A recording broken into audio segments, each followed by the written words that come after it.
Fala pessoal, tudo bem? Bom, estamos aqui em mais um episódio do IDTech e esse episódio vai ser quente, porque a gente vai falar sobre experimentação, vamos falar sobre teste AB, vamos falar sobre growth, vamos falar sobre negócio principalmente e trazer um viés muito forte de um dos três pilares do marketing por dados, que é visão de negócio e o outro, análise de dado. Então, hoje comigo aqui, Grasma, Caio e a Vitória Comarim. Ela é Senior Business Analyst da Nubank. E a gente vai deixar o Caio se apresentar, o Grasman se apresentar, e a gente chama a Vitória para ela falar um pouquinho mais sobre ela. Vamos lá. Vai lá, Grasman. Fala pessoal, esse aqui é um episódio bem interessante. A gente fala bastante de dado, e aqui a gente vai entender como que a gente pode aplicar isso para o seu negócio, para trazer insights relevantes para poder realmente transformar dado em informação e lucro, como poder otimizar tudo isso. Boa. E aí, pessoal, tudo bem? Espero que vocês estejam muito bem. Eu sou um cara duvidoso, né, para elogiar esse episódio, porque eu tenho certeza que vai ser um episódio muito bom, que é um tema que eu gosto demais. E, assim, de novo, como que você pode amplificar os resultados da sua empresa através das informações que ele já gera? Coisas que você já faz hoje, né? Então, tenho certeza que vai ajudar muita gente. Boa. Bom, e agora a gente vai chamar a nossa convidada, agradecer já aqui de antemão pelo aceite do convite, uma honra ter você aqui, Vitória. Fala um pouquinho de você, quem que é a Vitória, e se apresenta aí para nossa audiência. Oi, pessoal, tudo bom? Eu sou a Vitória, eu trabalho no Nubank como Senior Business Analyst. Já tenho trabalhado com dados dentro do marketing aí dentro de toda a minha trajetória profissional. Trabalho há 7 anos com dados dentro do marketing. Sou formada em relações públicas, então eu venho da área da comunicação. Desde a faculdade eu percebi que eu queria muito trabalhar com dados, eu percebi que eu não era uma pessoa de humanas, eu era uma pessoa de exatas com interesse por marketing e não o contrário.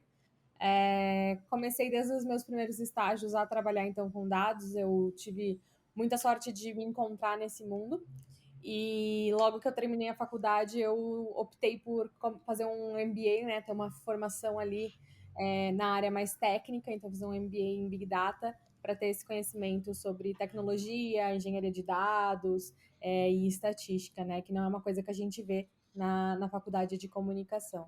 E desde então eu tenho trabalhado nessa área, que é uma área que eu amo, uma área que eu adoro, eu gosto muito de estudar, de me aprofundar e de testar coisas novas. Legal, você trouxe um ponto legal, ô Vitória, que é, cara, nós tivemos a sorte, eu não sei se a sorte é a palavra certa, né, de cair nesse mundo do marketing voltado para dados que tem muito pouco profissional ainda. A gente sabe disso, eu acredito que vocês, Nando bem, que vocês têm uma certa dificuldade de conseguir profissionais focado em marketing e traga esse background, esse conhecimento de dados, né? E é interessante, né? Você falou que formou em relações públicas. Isso. E praticamente, aliás, não vou dizer todo mundo, né? Mas grande maioria das pessoas que eu conheço que trabalham em marketing digital e hoje trabalham com viés mais de dados, tecnologia, etc., elas vieram da área da comunicação, por incrível que pareça, né? Que, eu sou humanas. Não, tipo, gente, não existe isso mais, né? Mas eu tô curioso com uma coisa, assim. Poxa, você veio de relações públicas, eu também, né? Eu vim muito. Pra vocês terem ideia, eu vim da música, gente. Tipo, eu ultrapassei tudo que vocês podem imaginar. Eu vim da música, então depois eu conheci o marketing, falei, cara, que legal e tal. E o que mais me apaixonou foi o marketing digital com exatidão, com a mensuração e tudo mais. Mas conta pra gente um pouquinho, Vitória, como é que foi a sua trajetória para chegar no mundo dos dados, né, das relações públicas ali, para chegar no mundo dos dados, que não é uma coisa muito comum, digamos assim, de quem se forma, enfim, em relações públicas. Rapidinho, antes dela responder, é só reiterando aqui, tá? Muita gente da área de dados não era da área de dados antes. Eram, às vezes, psicólogos, médicos, nutricionistas, são pessoas totalmente fora da área de dados que estão migrando para a área de dados porque é realmente uma demanda muito grande em todas as áreas. Então, pode falar aí, Vitória. Desculpa E interromper. uma área nova, né? É uma área bem recente. Então, eu já trabalhei com nutricionista, eu já trabalhei com biólogo, já trabalhei com Caraca. arquiteta, já trabalhei com pessoas de tantas áreas. até uma pessoa da área de letras De na empresa. letras? Aham, Meu Deus, sim. essa é nova pra mim. Essa é nova. Era um cara que ele fez computação, largou computação e depois ele foi fazer letras. Mas Que massa. a área de estudo dele tinha a ver, fazia sentido, assim. Então, bem interessante, assim, essa área de dados, né?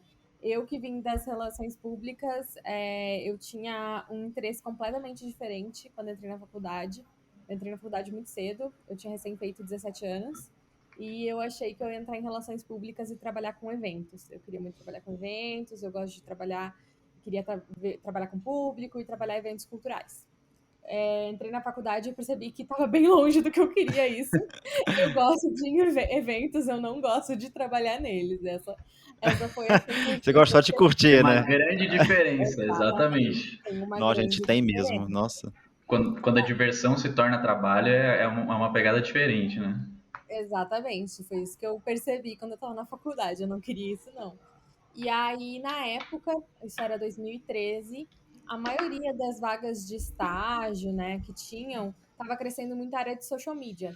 Era a época que o Ponto Frio fazia um tweet e todo mundo achava, nossa, que engraçado, o Ponto Frio fazendo tweet sobre o Oscar, nossa, que divertido. A época do pinguim.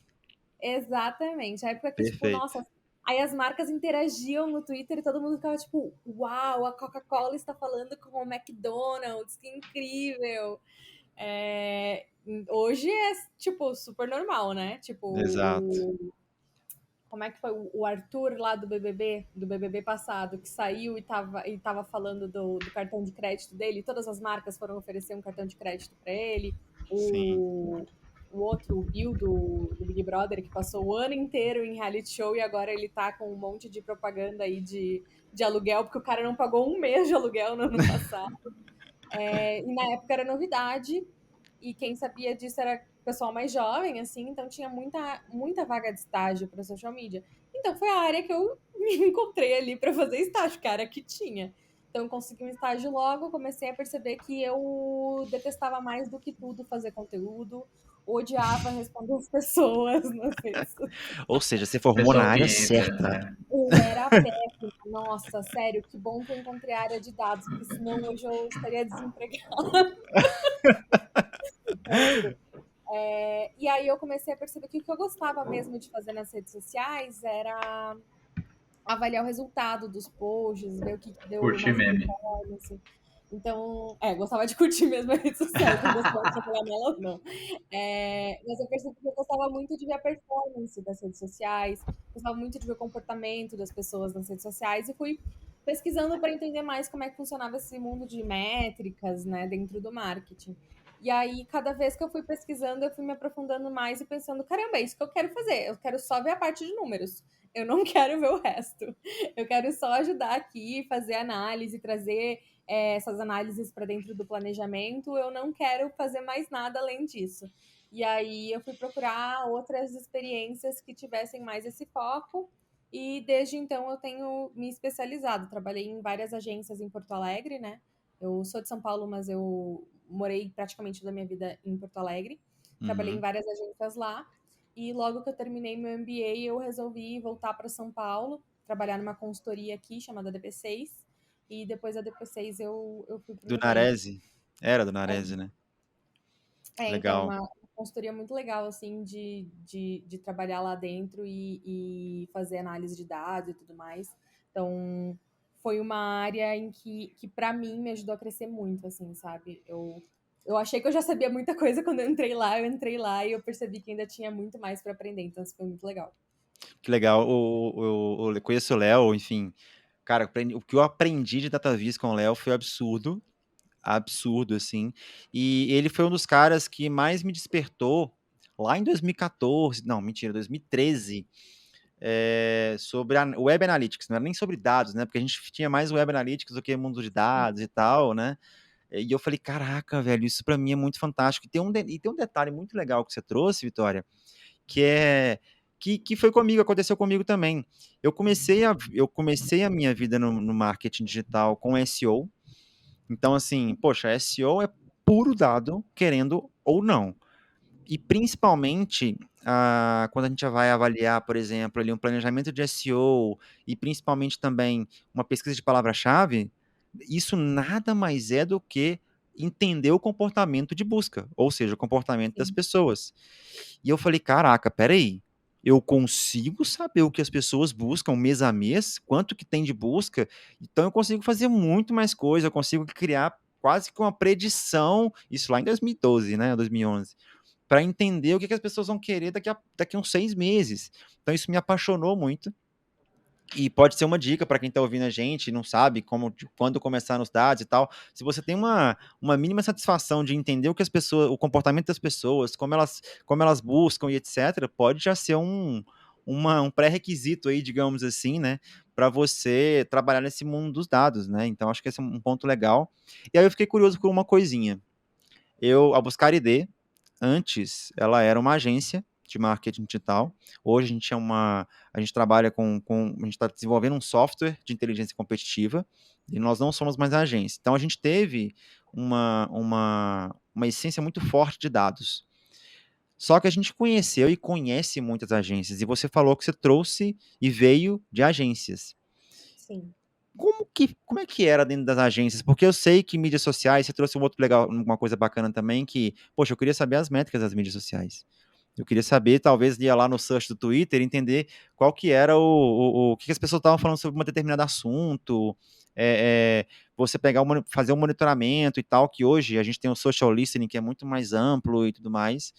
Mas como é que era dentro dessas agências, assim? Porque eu fiquei um pouco curioso, dado a experiência que você tem hoje e de onde você veio, pelas relações públicas, Big Data e etc., e se você conseguiu aplicar alguma coisa de fato, né, de dados dentro dessas agências. Sim, legal, boa pergunta. Eu vejo meu trabalho nas agências como uma coisa gradual, né? Que eu fui migrando, então, realmente desse marketing digital de forma geral para realmente a área de dados. E, de fato, começou como Web Analytics, né? Então, meu primeiro estágio voltado para isso, primeiro e último estágio que tinha só esse foco, era como Digital Analytics. E depois disso eu comecei a trabalhar mais voltado para dados de forma mais ampla. Mas foi muito interessante porque nessa época em que eu trabalhei como Digital Analytics especificamente, eu trabalhava muito com análise de campanha.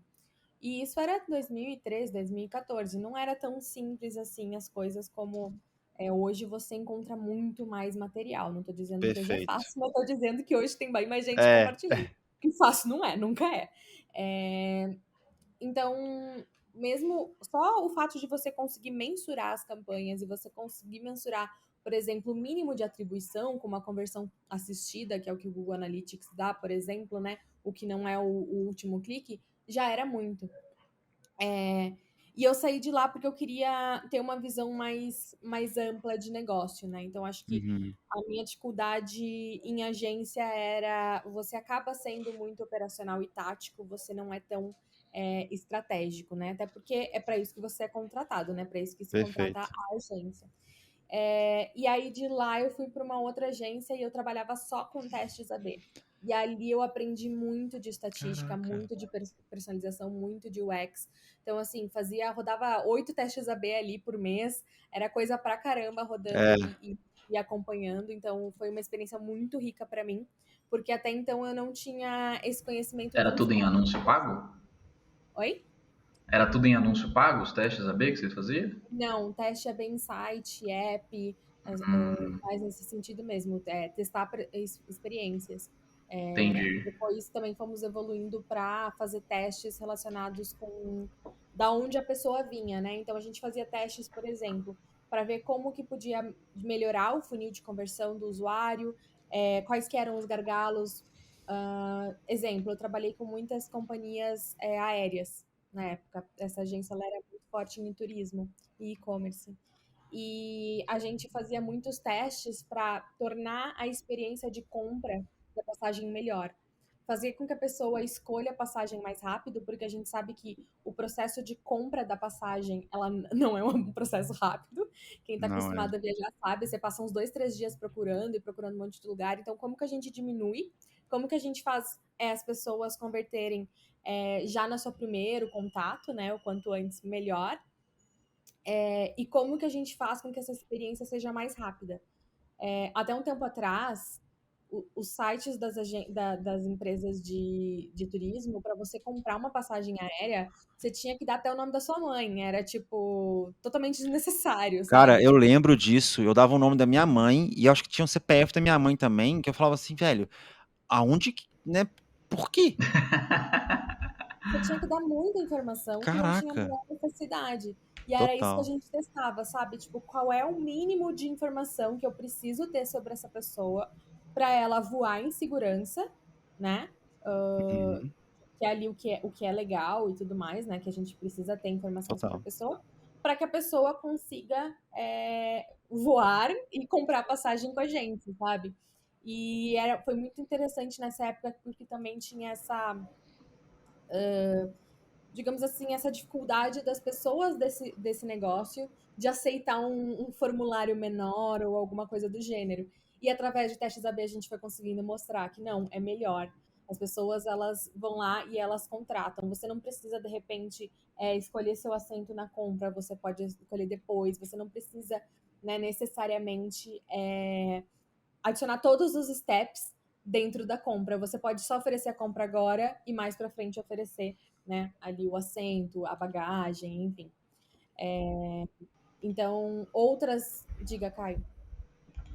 Não, só para dar uma geral para o pessoal que está assistindo, está ouvindo ou assistindo, né, depende de onde você estiver, se estiver no YouTube, no Spotify, é interessante saber a parte do teste AB. Então, para quem não sabe, o teste AB é como se você estivesse testando duas telas, né, mudando um único componente nessa tela. Então, para exemplificar, claro que isso não é uma efetividade tão grande, mas, por exemplo, será que se eu colocar um botão vermelho em vez de um botão azul, será que eu aumento a conversão naquele botão? Será que mais pessoas clicam?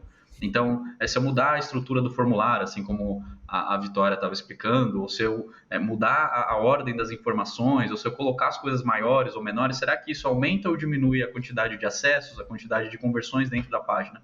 E isso você pode aplicar no seu negócio, você pode aplicar em qualquer lugar.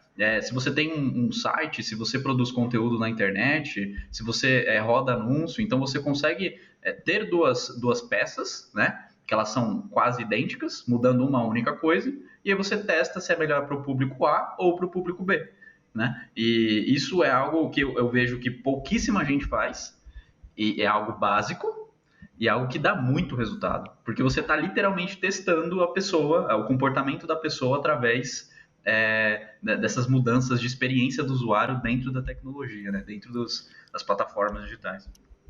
Perfeito. Exato, exato. Não, Perfeito. só para complementar, acho que teste AB é uma coisa que ela é tão simples de ser feita em marketing digital, mas ao mesmo tempo ela é tão mágica, porque o marketing digital, na internet, é o único lugar que você consegue ter esse teste ao vivo, mudar parâmetros e testar realmente. Porque tem muita gente que fala, eu gosto mais assim. Só que será que o seu cliente gosta mais assim? Será que a sua audiência vai converter mais desse jeito? E, cara, a resposta está aí. Você consegue fazer de forma totalmente randômica, separar parte da sua audiência que está acessando aquele conteúdo para um determinado layout, um determinado botão, e às vezes até diferenças simples, né? E você consegue mensurar esse impacto. E é uma coisa tão magnífica e tão simples de ser feito, igual o Caio falou, muitas vezes o pessoal nem utiliza e às vezes tem coisas prontas que em pouquinhos minutos já configuram o teste AB e bota para rodar.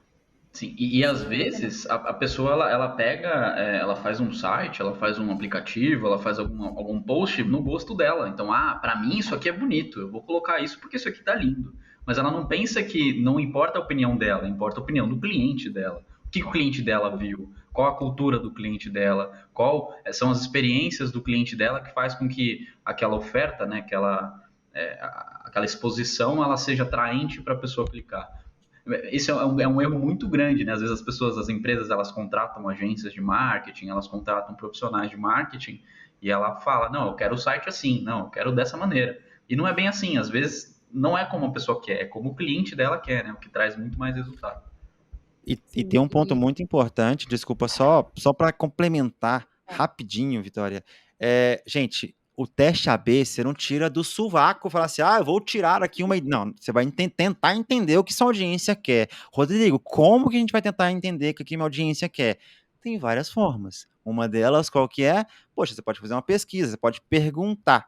E agora eu vou perguntar para Vitória. Vitória, como é que a gente pode fazer para tentar entender um pouquinho melhor o que a nossa audiência quer, né, para a gente daqui a pouco, enfim, fazer um teste AB ou algo do tipo, para a gente evitar, né, para nossa audiência não tirar do sovaco o que vai testar. Boa pergunta. Só complementar o que o Caio tinha comentado antes, um ponto também muito importante porque eu gosto de testes AB, assim, é porque você acaba com a hierarquia. Você acaba completamente com aquela coisa de tipo, Boa! o chefe quer assim, o meu, né, eu tô em agência e o meu cliente quer assim, né, o cliente da agência, né. Não, eu estou te provando por A mais B com dados Literalmente. que são Literalmente A mais B. exatamente, literalmente. Mas respondendo essa pergunta, Rodrigo, do como a gente chega nesses testes, existem várias formas diferentes, né, da gente identificar. Eu gosto muito de identificar por gargalos primeiro. Eu gosto muito de ver o macro, assim, do meu marketing digital. Quais são as etapas, então, de onde eu estou tirando os usuários, para onde eles estão indo, o que eu espero que eles façam, Legal. e identificar da onde eu estou tendo menos pessoas passando para a próxima etapa, né? Por exemplo, estou fazendo ali uma campanha, estou impactando 1 milhão de pessoas e só 1.000 estão clicando. Dessas 1.000 que estão clicando, sei lá, 800 convertem. Gente, não vai acontecer isso, mas, né, tô usando um Deus, exemplo. um dia faça isso acontecer, por favor. Dá para ver que o seu problema, o seu gargalo, ele tá ali justamente em levar as pessoas até o seu site, até seu espaço de conversão. Legal. Então, como que você consegue trazer hipóteses do porquê que isso está acontecendo? É meu anúncio que não tá legal? É a minha página que não tá carregando? É o meu público que não tá correto? Eu tô esperando que as pessoas, por exemplo, saiam do Instagram para comprar uma coisa no meu site, mas elas poderiam estar comprando direto no Instagram? Então, você começa a ter esse tipo de hipótese, você consegue levantar, você começa a levantar hipóteses do porquê que as pessoas não estão passando para a próxima etapa. E aí você começa a testar. Algumas vezes você consegue testar antes, sem você realmente criar um teste, né? Você consegue aprofundar os dados e aí você já tem uma resposta. Você consegue fazer pesquisa e ter essa resposta. Você consegue fazer, por exemplo, análise de mapa de calor do site. Então, você vê onde as pessoas estão clicando, onde as pessoas não estão, onde elas estão olhando. E aí sim você chega nas suas hipóteses, né? Poxa, a minha hipótese é que então as pessoas não estão clicando no meu anúncio porque meu banner ele não está adequado, meu banner não está falando o que deveria. Outra possibilidade poderia ser, por exemplo, as pessoas estão clicando no meu banner, tá todo mundo clicando no meu banner, entra no site e ninguém converte. Beleza, mas seu botão de conversão tá lá na última rolagem da página, só 20% das pessoas chegam lá, ele não tá bem exemplificado. Antes disso, eu dou um monte de informação desconexa para as pessoas, ou não dou informação nenhuma, porque tem muita landing page hoje que ela é muito branding e pouco produto, né? Então você vê ali o branding, a marca é linda, beleza, mas qual é o valor que isso te traz? Qual que é o valor que o produto te traz? Por que eu deveria converter, né? Você já Perfeito. não está mais na consideração, você está no momento de conversão. Então, entender qual que é o momento que o usuário está também quando ele vai entrar no seu site ou clicar no seu anúncio e o que você pode melhorar, né, para chegar na conversão. Então, ir otimizando todos esses steps, né? Às vezes as pessoas elas querem otimizar direto o último step, que é o step da conversão. Perfeito.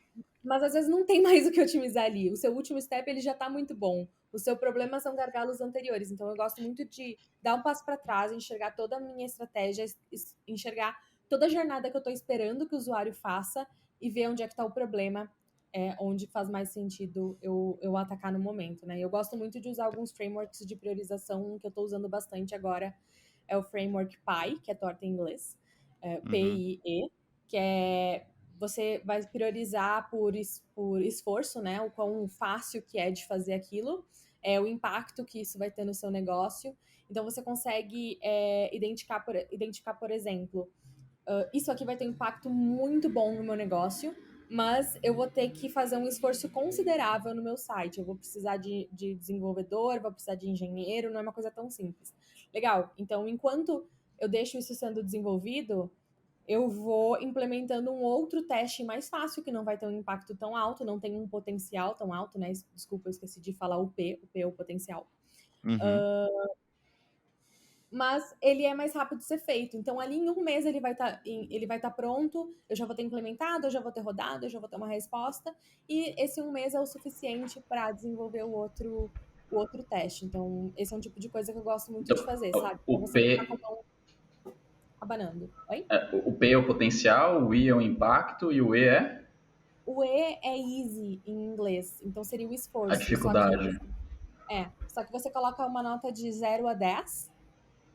Então, o quão maior o potencial, maior a nota, o quão maior o impacto, maior a nota, e o E, na verdade, como ele é easy, é o quão mais fácil, maior a nota. Então, ele é o contrário, é um esforço, Entendi. quanto menor o esforço, maior a nota, né? Que é para você chegar numa média. E aí, os testes com as maiores notas, eles vão ali sendo priorizados, né? Que são os testes que vão ter mais Legal. Uma Só dica para resultado. legal aí pro exemplificar, pessoal. qual que é a diferença do impacto e do potencial, assim, de forma clara? Vai depender muito da forma que você está usando a matriz hoje. Eu gosto de usar o potencial como o potencial de aumentar a minha métrica principal, tá? E o impacto eu tenho usado como quanto isso está relacionado, quanto isso vai mexer no meu ponteiro do meu objetivo final do ano. Por exemplo, eu trabalho com metas por semestre e por ano. Então, eu uso dessa forma, entendeu? Então eu diferencio o. Gente, desculpa, deu um branco aqui, mas voltando. Então eu uso dessa forma. Eu diferencio o que é o potencial, né? Vai trazer um aumento na minha métrica do teste e o impacto no meu negócio. Legal, legal. Você trouxe uma coisa bacana aqui em relação a. Poxa, foi muito legal quando você trouxe em relação a entender o gap, né? Ou pegar as etapas do funil, que é basicamente entender ali, poxa, como estão as minhas taxas de conversão etapa por etapa? E aí, às vezes, a taxa de conversão lá no fundo já está interessante, então, teoricamente, eu não teria tanto o que otimizar mais, mas que eu posso otimizar e trazer mais audiência, trazer mais pessoas para, obviamente, vender um pouco mais. E aí, você citou um caso de mapa de calor, filmagem, banner e etc. Teve um caso que a gente trabalhou na Buscar ID tem muitos anos isso, inclusive, acho que vai fazer uns 9 anos, e a gente colocou um site no ar, uma nova landing page, na realidade, no ar, e a gente viu que, poxa, estava convertendo bem, estava melhor do que antes, mas tinha alguma coisa que não estava legal. Quando a gente foi avaliar as filmagens, né, das pessoas usando, em um determinado tamanho de tela de computador, tinha tipo um banner lateral, igual acho que muita gente já viu em carrinho, né, de e-commerce, que vai seguindo a página e tal. Quando em um determinado tamanho de tela, aquele negócio aparecia e ficava logo em cima do botão de conversão. Então a pessoa não conseguia converter, simplesmente isso. E aí a gente falou, cara, a gente precisa melhorar isso aqui e tal, e a gente depois colocou, enfim, melhorou a usabilidade naquele momento. A hora que a gente melhorou a usabilidade, rapidamente a gente conseguiu converter muito, muito, muito mais, que é o que você trouxe. Poxa, eu tô levando gente, tá tendo uma boa taxa de conversão, e aí quando a gente destrinchou a taxa de conversão por tamanho de tela, que foi uma loucura que a gente pensou na época, a gente viu que em uma tela específica estava muito ruim a conversão. E a gente pegou a filmagem daquelas telas e viu que tinha esse problema do banner, né? Então, são pontos que a gente nunca vai imaginar se a gente não tiver tecnologia como essa, por exemplo, que filma as pessoas usando, enfim, tem várias, inclusive tem a Hotjar, que inclusive já tem no meu canal do YouTube, no canal do YouTube da Buscar também, a minha entrevista que eu fiz com o David, que é o CEO da Hotjar, foi sensacional, inclusive.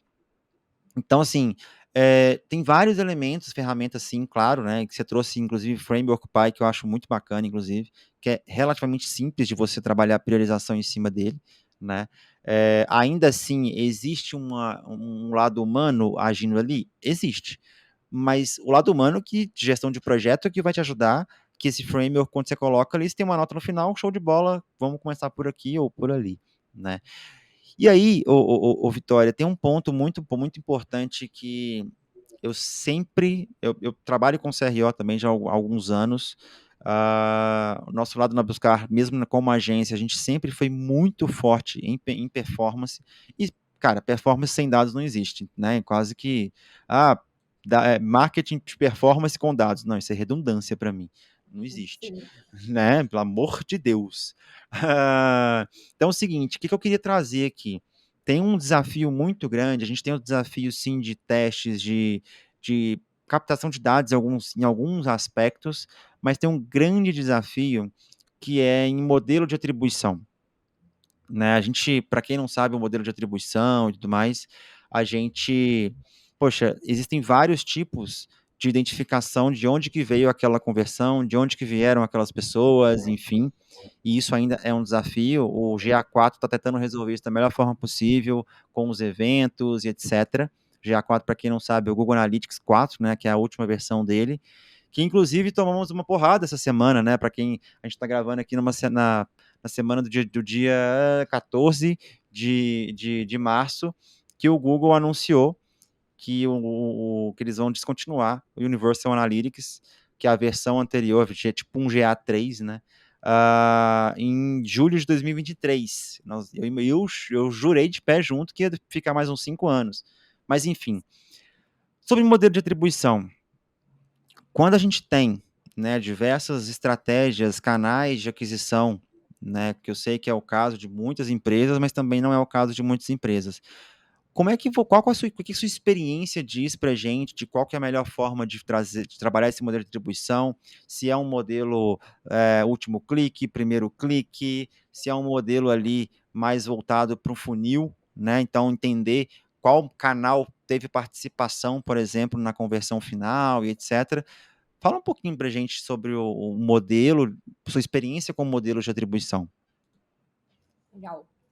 Assim, eu gosto de definir uma modelo de atribuição testando, então você vai ver que tudo eu gosto Perfeito! bastante de testar, é a forma que eu confio mais nos números. Eu acho que é importante se você tem a possibilidade de fazer um modelo de atribuição, e você não sabe se você faz o first click, o last click, aquele que você divide todos os cliques da mesma forma, ou outro que você vai dividindo de acordo com o mais próximo que está do last click.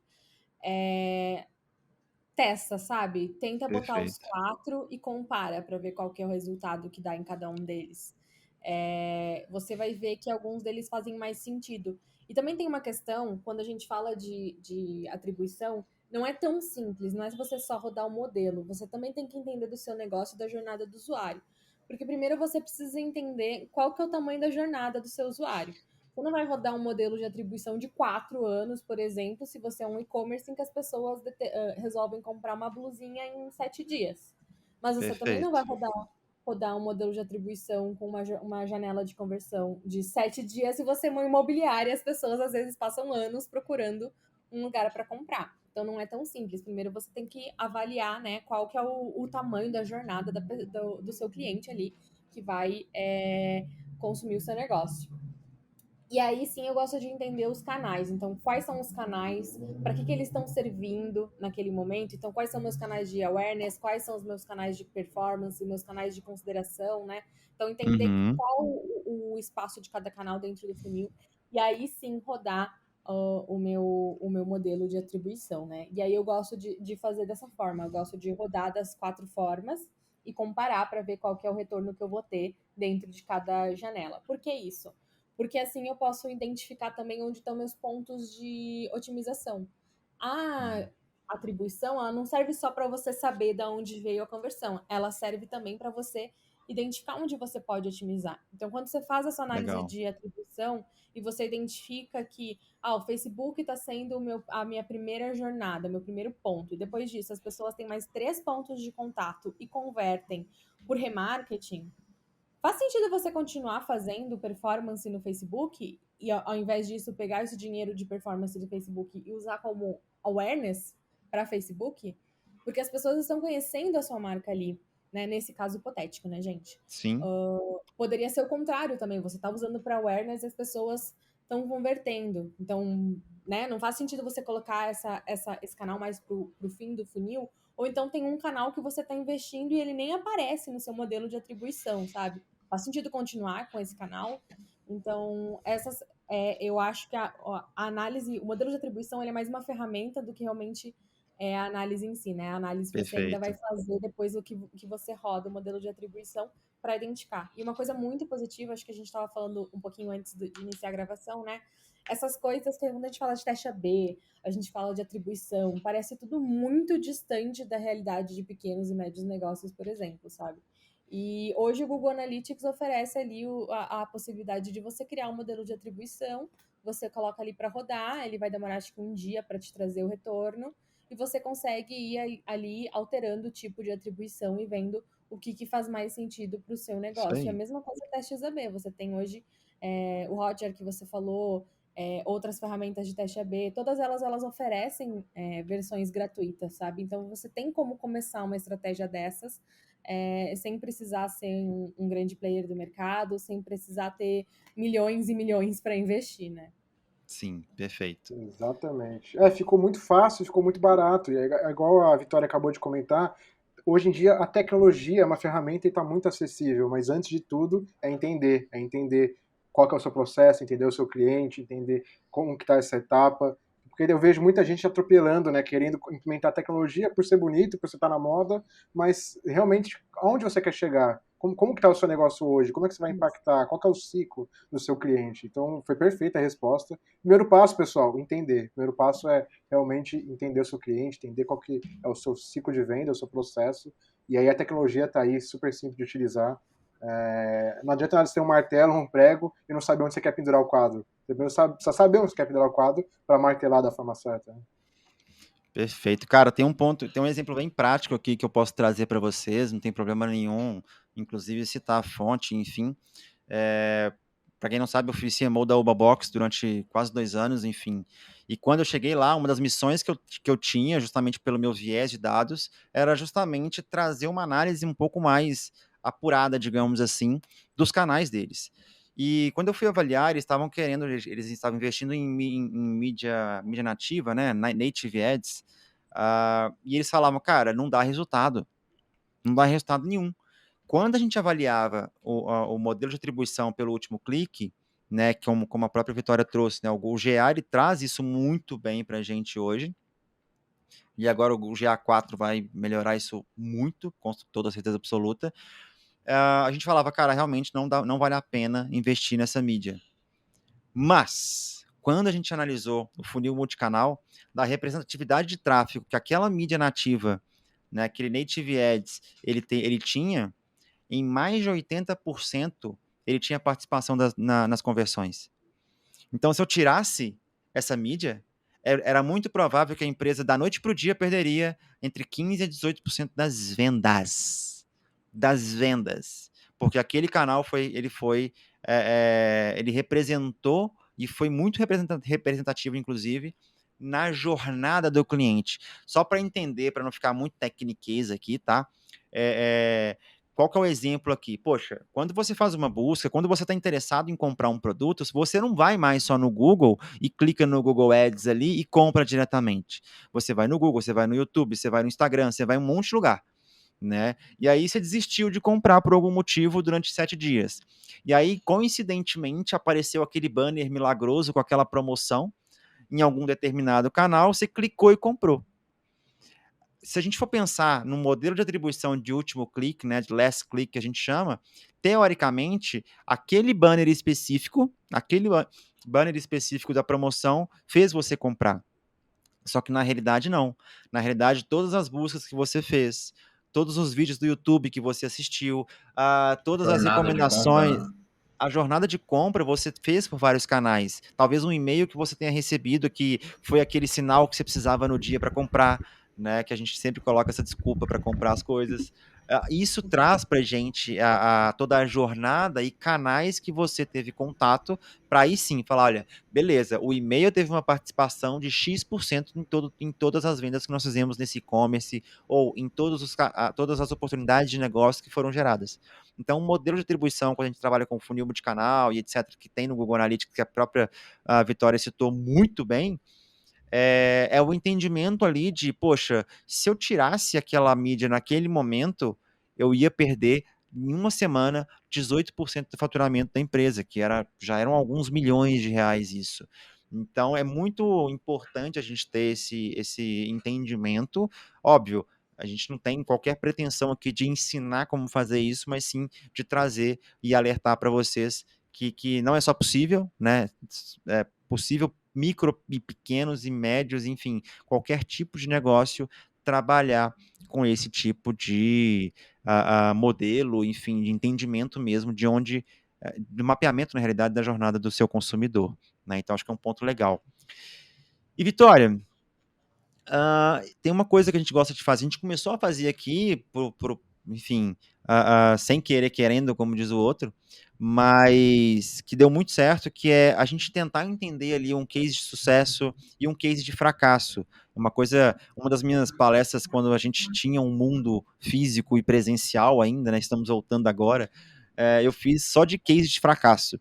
E a galera ficou louca. Tipo assim, como assim você tá trazendo um case de fracasso? Eu falei, gente, todo mundo traz case de sucesso. Eu tô trazendo as merdas que eu fiz aqui. Olha que legal, né? Vamos aprender com os problemas também. E todo mundo adora case de fracasso, por incrível que pareça. Então a gente gosta muito de trazer aqui um case de sucesso que você teve, um case de fracasso e os aprendizados que você teve, tanto com um quanto com o outro também. Você pode compartilhar com a gente na sua trajetória aí da sua vida de dados? Posso, boa. Eu gosto de falar de fracasso também. Inclusive, eu participo de uma comunidade de dados voltada só para mulheres e a gente está combinando uma palestra só para falar sobre tudo que deu Que errado no legal. Que passado. legal. Qual é a comunidade? A comunidade Mulheres em Dados. Mulheres em Nossa, Dados.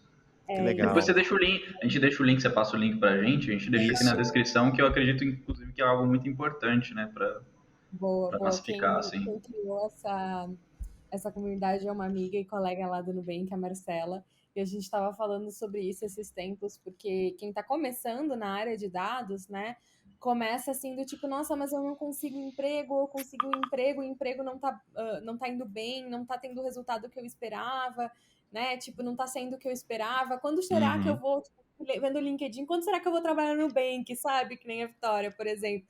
Gente, antes de eu trabalhar no Nubank, eu trabalhei em Oh, cada. Eu passei por cada situação. Então a gente combinou que um dia a gente vai fazer esse papo só de coisas que deram errado que profissionalmente. legal. Todo mundo vê as coisas bonitas no LinkedIn, as coisas feias a gente não põe no LinkedIn, não. Gente, Instagram e LinkedIn não é o que diz tudo ali, viu? Exatamente. Exatamente. A gente só fala mal da gente mesmo no Twitter. Se você encontrar meu Twitter, você vai ver que eu falo mal de mim o dia inteiro. Maravilhoso. Mas vamos lá. Um case de fracasso. Foi tentando fazer um modelo de atribuição. E aí, quando a gente foi ver, tinha muita coisa vindo de tráfego direto. Em páginas aleatórias, assim, páginas que a pessoa não digitou aquilo, entendeu? Para entrar como tráfego direto. Tráfego direto, para quem tá vendo ou escutando e não conhece, é quando você digita a URL ali e você entra. Acontece, se você não coloca o parâmetro na URL, você precisa parametrizar a URL. Se você não bota o parâmetro ali, você não sabe de onde o usuário veio. O Google Analytics ele funciona como uma ferramenta de análise de dados e não como uma bola de cristal. Então, ele não tem como saber de onde veio o usuário.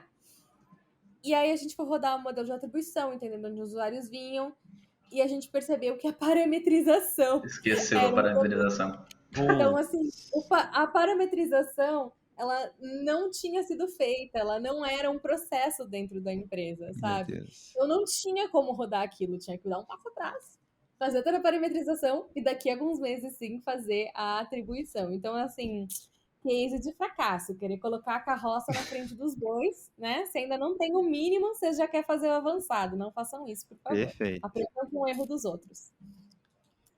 Isso é um negócio que eu sempre bato na tecla, inclusive. Não esquece a parametrização, é muito importante. Mesmo que você não.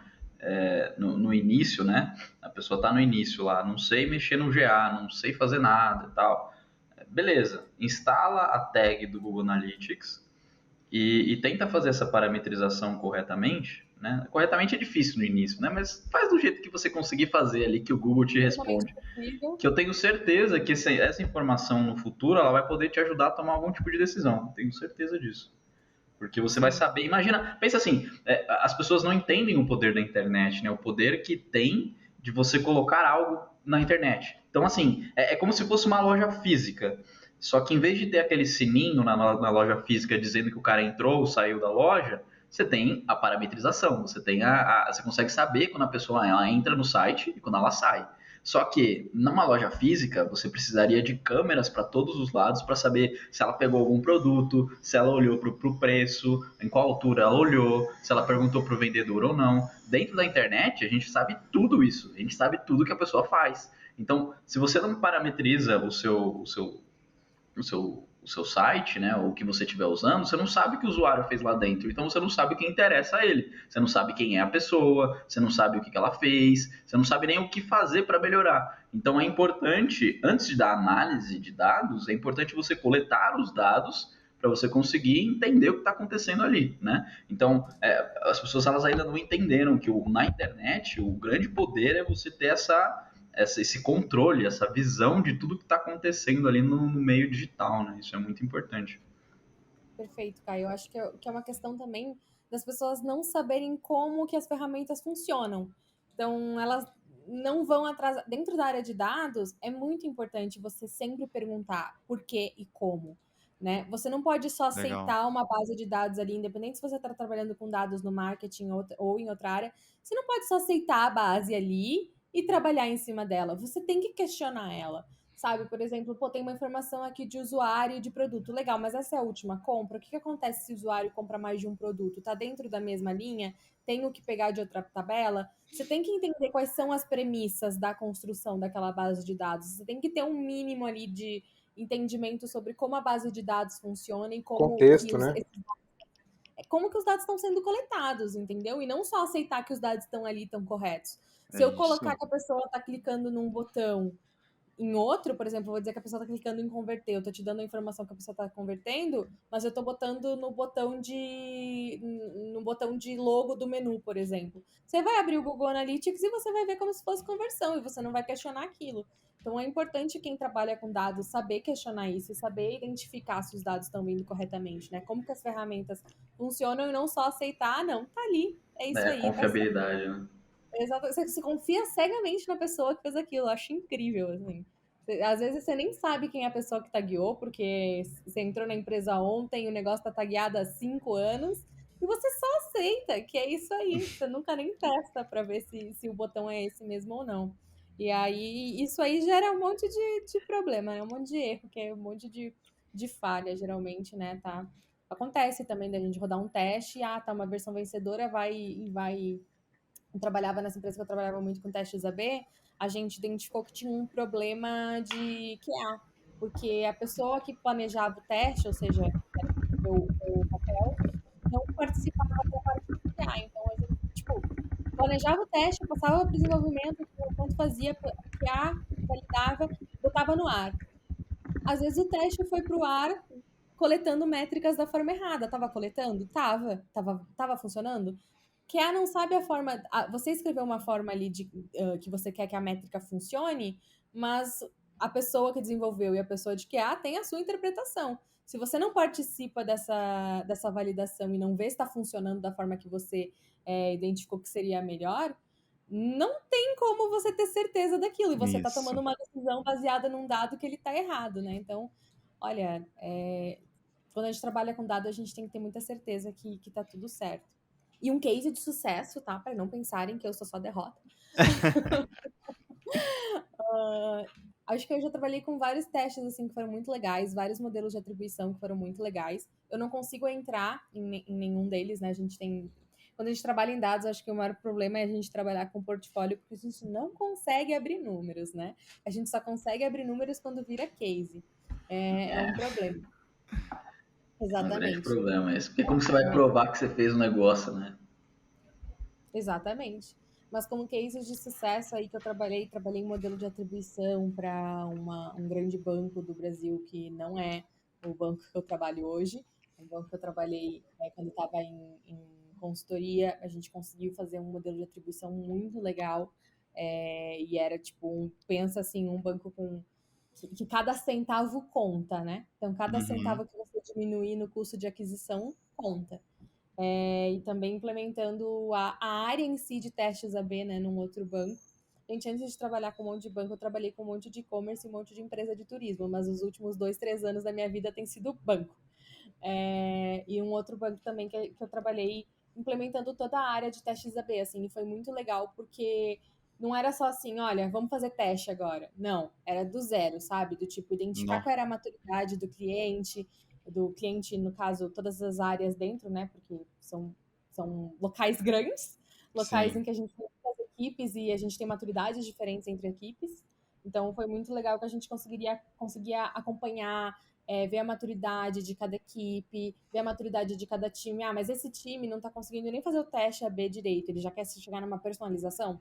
Vamos fazer o ABC dos testes, né? Ali o arroz com feijão certo, para depois ir numa coisa mais avançada. Então foi muito legal que a gente conseguiu melhorar ali a própria maturidade, né, das equipes para eles fazerem os testes. Então isso também foi uma coisa muito bacana. E foi um trabalho bem diferente, porque normalmente, como analista de dados, a gente foca muito nessa parte da análise, e para mim foi muito interessante porque eu pude trabalhar bastante a parte de gestão de projeto, né?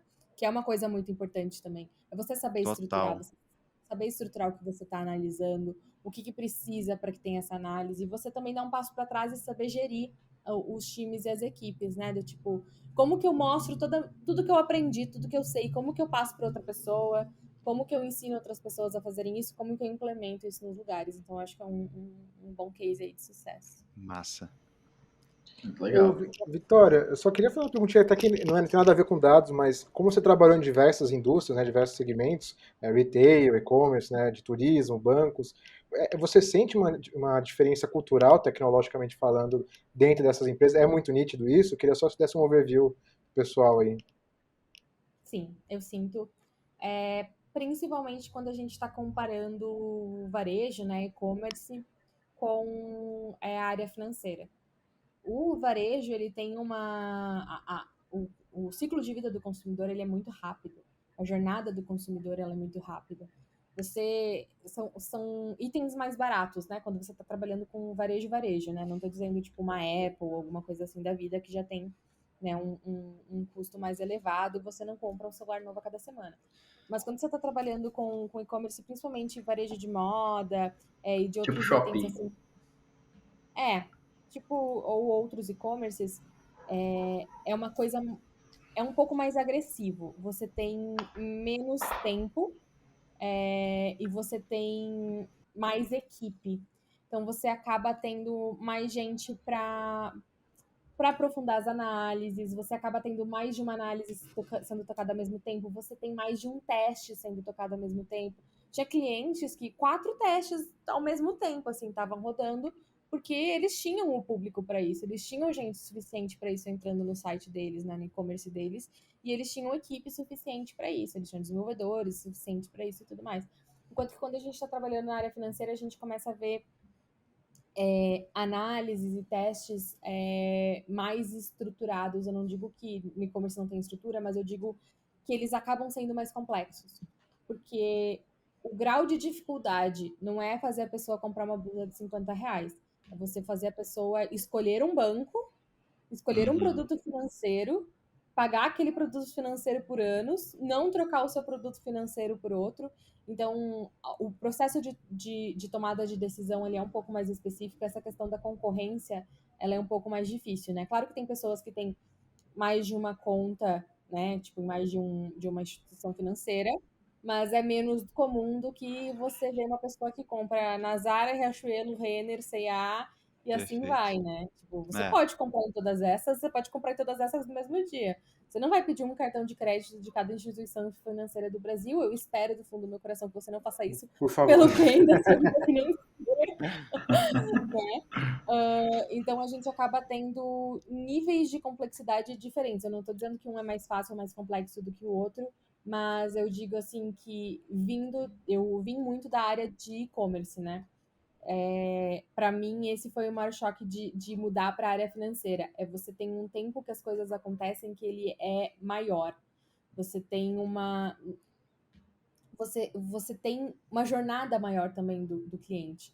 Então, se uhum. você conseguir mudar alguma coisa ali na jornada, o retorno ele vai ser muito maior. E o faturamento, o lucro, ele também acaba sendo maior quando você está fazendo algumas análises, né? Se você faz um remarketing, por exemplo, você pode ter um lucro aí um pouquinho maior na blusinha que você está vendendo, mas se você está vendendo um seguro, alguma coisa nesse sentido, você não está vendendo uma vez só, a pessoa vai continuar pagando aquilo, né? Então tem uma recorrência de compra. Então é uma área muito interessante. Eu nunca trabalhei com assinaturas, né? Produtos de assinaturas, tipo streamings, essas coisas, mas eu fico me perguntando também se dentro dessa área a gente não tem esse mesmo tipo de comportamento, né? Antes a gente tinha só Netflix, agora a gente tem, acho que cada canal tá criando seu próprio streaming, Exato. vai se tornando impossível, né? Então eu imagino que esses tipos de serviço em que você tem uma recorrência, né, de compra, uma recorrência que não é só de compra, né, e que você tem que tomar uma decisão, uma escolha entre vários, por exemplo, se você vai viajar, você não vai viajar no mesmo dia com 3 companhias aéreas diferentes. Você vai viajar com uma e normalmente é a que tiver mais barata ou tiver o melhor horário. Então, eu acho interessante esse tipo de diferença de comportamento da jornada e o quanto ele impacta também no tipo de análise que você vai fazer, né? Porque você não vai fazer análise para melhorar ali compras durante uma semana, você vai fazer análise para Isso. melhorar o relacionamento de 2 anos para a pessoa continuar pagando um seguro, continuar pagando um cartão de crédito, continuar assinando o seu serviço de streaming, enfim. Legal. O business é diferente, o jogo é completamente diferente, né? E Isso você é muito trouxe um. importante. Completamente, assim. E tem um ponto sobre interpretação de dados que eu não vejo ninguém falando sobre isso, né? Tem muito sobre análise, sobre engenharia, sobre um monte de coisa, mas interpretação de dados, voltando um pouquinho do que você falou anteriormente, que é você ter informação em mãos e trazer aquela interpretação, que aí vem muito do que a gente fala, principalmente em ciência de dados, sobre o viés, né? Tomar muito cuidado para não trazer um viés. E tem 2 casos bem engraçados aqui que eu quero trazer, que é engraçado, mas assim, é um alerta também para todo mundo, né? Teve um cliente de muitos anos também da Buscar, quando a gente ainda era agência, que o cara falou assim, nossa, velho, a gente trocou o site e estamos bombando aqui no tempo de que as pessoas ficam nas páginas, que não sei o que, tá. Eu falei, cara, beleza, tipo, tava dando 5 minutos o tempo da página do cara. Eu falei, velho, o seu negócio tipo, não tem uma pessoa em sã consciência não fica 5 minutos na sua página, não tem lógica, né? E aí a gente entrou no projeto e tal, e etc. Era até um projeto de Web Analytics. Na hora que a gente foi avaliar o que estava acontecendo de fato, eles tinham colocado vídeos diretamente no servidor deles para carregar na página, e o que a galera estava ficando muito tempo na página não era porque ela estava assistindo o vídeo, é porque o vídeo não carregava e a página também não. Então, simplesmente, esse era o ponto que estava acontecendo. E o segundo caso, era que a gente via que uma determinada mídia, um banner, na realidade, estava convertendo para um caramba no site e etc. E a gente falou assim, cara, primeira vez na vida que a gente viu um banner, uma mídia, entre aspas, né, converter tanto na vida e tal. E a gente perdeu muita conversão de uma determinada mídia, sei lá, Facebook Ads, não me lembro agora qual que é, mas Facebook Ads. Na hora que a gente foi avaliar, o banner estava parametrizado. Ou seja, a origem oficial ela era perdida na hora que a pessoa clicava no banner, porque a parametrização sobrepõe a origem oficial, digamos assim. Então, toma muito cuidado, né, para não parametrizar nada interno, link interno, algo do tipo. Aí você vai usar eventos. Eu sei que hoje isso parece que, assim, para a gente que trabalha com dados, parece que é uma coisa muito básica, mas ainda eu vejo muito banner parametrizado. Então, acaba que você não consegue mais medir aquela determinada mídia de origem que a pessoa veio. Então, são 2 casos assim que foram relativamente engraçados, mas que tem uma questão muito focada na interpretação, né? Porque Sim, até o momento que a gente entrou, estava tudo lindo. sim. E você tem hoje, né, várias formas de você mensurar o banner que não precisam da parametrização, né? Só Isso. acaba fazendo, acho que é falta também dessa questão, né, que a gente comentou, do conhecimento sobre a ferramenta, né? De tudo que a ferramenta tem para te oferecer. Esse seu case me lembrou uma vez que eu estava trabalhando, quando eu trabalhava só dedicadamente, exclusivamente para testes AB, estava trabalhando com um cliente do varejo e a gente percebeu um comportamento muito diferente do da concorrência. Os usuários faziam muitos cliques. Eles viam muitas páginas, muitas páginas. Nossa, as pessoas estão pesquisando alguma coisa que não estão encontrando. O que está acontecendo? A gente foi ver melhor. Não é que as pessoas estavam pesquisando, elas estavam vendo muitas páginas no mobile. Porque quando elas Olha. clicavam no menu, aí abria, tipo assim, tinha um que era categorias, embaixo tinha várias outras coisas que não eram categorias. Era tipo, sobre nós, contatos, não sei o quê. Aí você clicava na categoria. Aí aparecia, tipo, todas as categorias que tinha. Aí você clicava na categoria que você tinha, que você queria. Aparecia mais uma página com todas as Nossa. subcategorias que tinha. Então, a pessoa, para ela chegar no produto, ela tinha que ter dado uns 5 cliques só para ela Olha chegar na isso. vitrine do seu site. A gente diminuiu isso, a gente mostrou direto as categorias, tirou subcategorias, adicionou um negocinho de busca para a pessoa buscar se ela tivesse um produto em específico em mente. E isso melhorou muito, assim, a conversão especificamente no mobile, né? Que era um caso só para mobile que não funcionava. Aqui para desktop funcionava bem, porque aquela coisa de você passar o mouse por cima, aí desce o menuzinho. Então, se você tá ali em 2 segundos, você consegue selecionar a subcategoria e encontrar seu produto. Agora, no celular, parecia que, pelo amor de Deus, não queriam que você comprasse nada. Então, tem Cara, muito dessas coisas também, né? Às vezes você faz. Hoje eu acho que é um pouquinho menos frequente, né? Você fazer design, um layout do seu site que seja pensado primeiro em desktop, né? Hoje se usa sim. muito mobile first. Mas naquela época não era uma realidade. Era tipo, 30% do meu tráfego é mobile.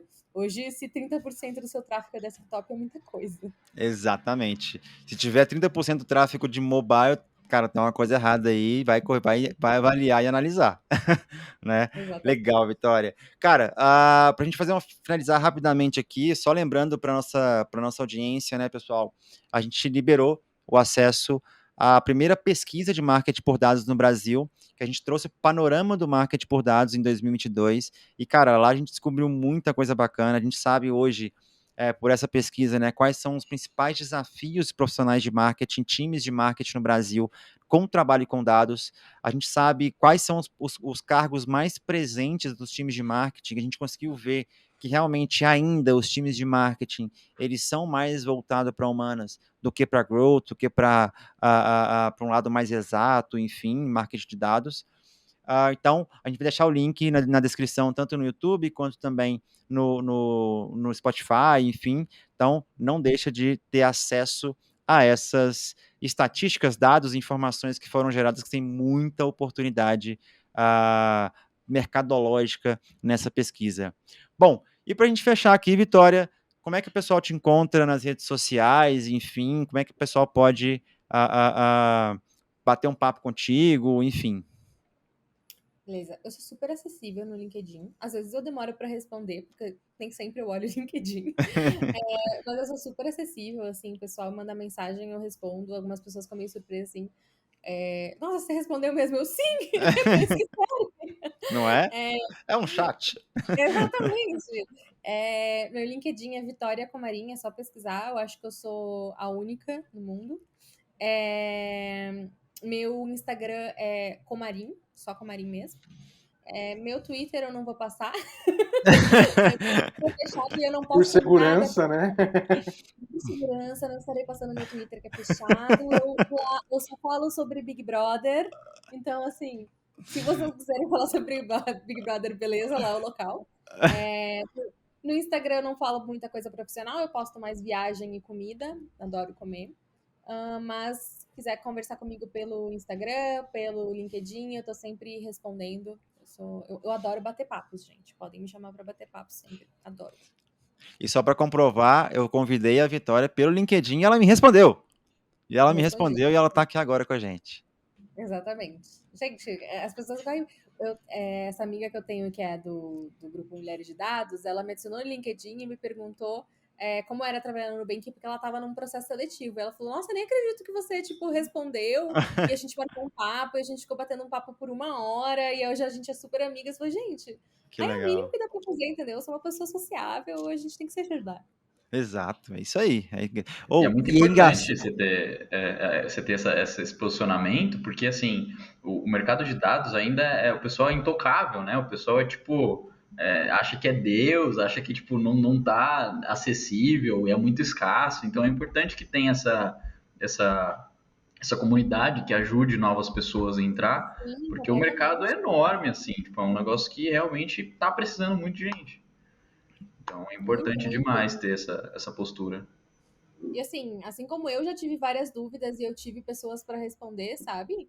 E até hoje eu tenho muitas dúvidas. Então eu gosto de pensar também que se eu tô ajudando alguém que tá começando, alguém que tá bem mais na minha frente, porque eu tô, sei lá, no meio do caminho aqui, ainda também pode me ajudar. Então, assim, eu acho que é muito importante isso na área de dados, na área de tecnologia de forma geral, né? Porque toda hora tá mudando tudo. Se a gente não se Nó, ajudar, ninguém vai sair do lugar. é isso aí. É isso aí. Bom, Caio, Pessoal, espero que tenha ajudado muita gente. O papo foi incrível. Então, você que tem uma agência, você tem um micronegócio, você quer otimizar o seu negócio de alguma forma, né? Com processos e analisando dados, nem que seja na planilhazinha lá do Excel, um negócio bem básico, pra você conseguir tomar alguma decisão baseada nos dados e não falar, nossa, eu acho esse negócio aqui bonito pra caramba, vou colocar na loja que vai estourar de vender. Não, não faça isso. Analise o comportamento do seu mercado, né? Como a Vitória deixou bem explicitado aqui, né? Depende muito de cada mercado, depende muito do comportamento de compra da pessoa para você tomar uma determinada decisão, né? Então, tenho certeza que aqui você encontrou muitas ferramentas, muitos artifícios para você fazer as pesquisas, ou até mesmo chamar ela ou chamar a gente para conversar sobre isso, né? é isso aí.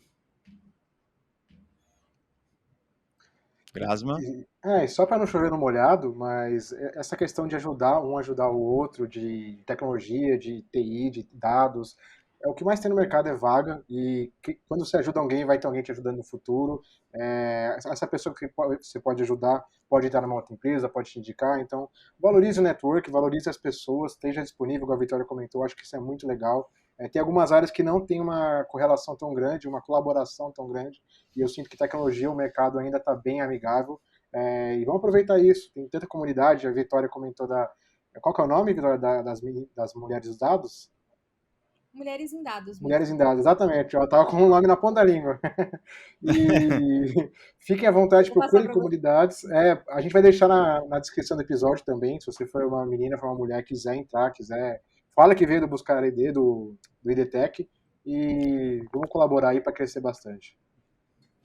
é isso aí. Bom, pessoal, tem uma coisa que a gente falou aqui agora por último, que é essa colaboração que o mercado tem, né? Eu já falei várias vezes em outros episódios, enfim, também, que eu não tenho formação, minha formação é Google, YouTube, LinkedIn e também SlideShare, porque eu sou das antigas, então SlideShare me ajudou muito e me ajuda muito ainda.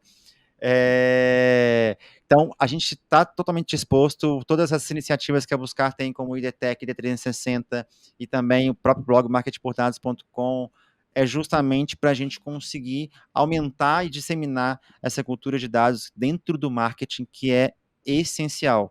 Eu já venho falando isso há alguns anos, né? Qualquer profissional de marketing, até o designer, que não souber minimamente ter uma afinidade com tecnologia, não souber uma mínima análise de dado e também não ter uma visão de negócio, dificilmente se mantém no mercado nos próximos anos. Então, parece que é exagero eu falar, né, que designer, por exemplo, precisa trabalhar com dados. Não. Se você analisar, inclusive, as vagas da Netflix, Amazon, de design, eles estão pedindo análise de dados, conhecimento mínimo em análise de dados para esse tipo de profissional. É meio louco falar isso, mas é a Tudo, realidade. qualquer profissional vai precisar entender de dados. Qualquer profissional. Qualquer um. Não tem Exatamente, como, não tem como minimamente. fugir. Que seja um Excel, como o Caio falou, né? Mas é Então. necessário. Então, bom, Vitória, mais uma vez, obrigado aí pela presença. Foi sensacional, cara. Eu arrisco a dizer que foi um dos melhores episódios que a gente gravou aqui, É, né? Então, assim, tenho sem dúvida, quem tá ouvindo até agora aproveitou bastante. Mas, brigadão, a gente se vê no próximo episódio. Tchau, tchau. tchau, Tchau, galera. beijinho.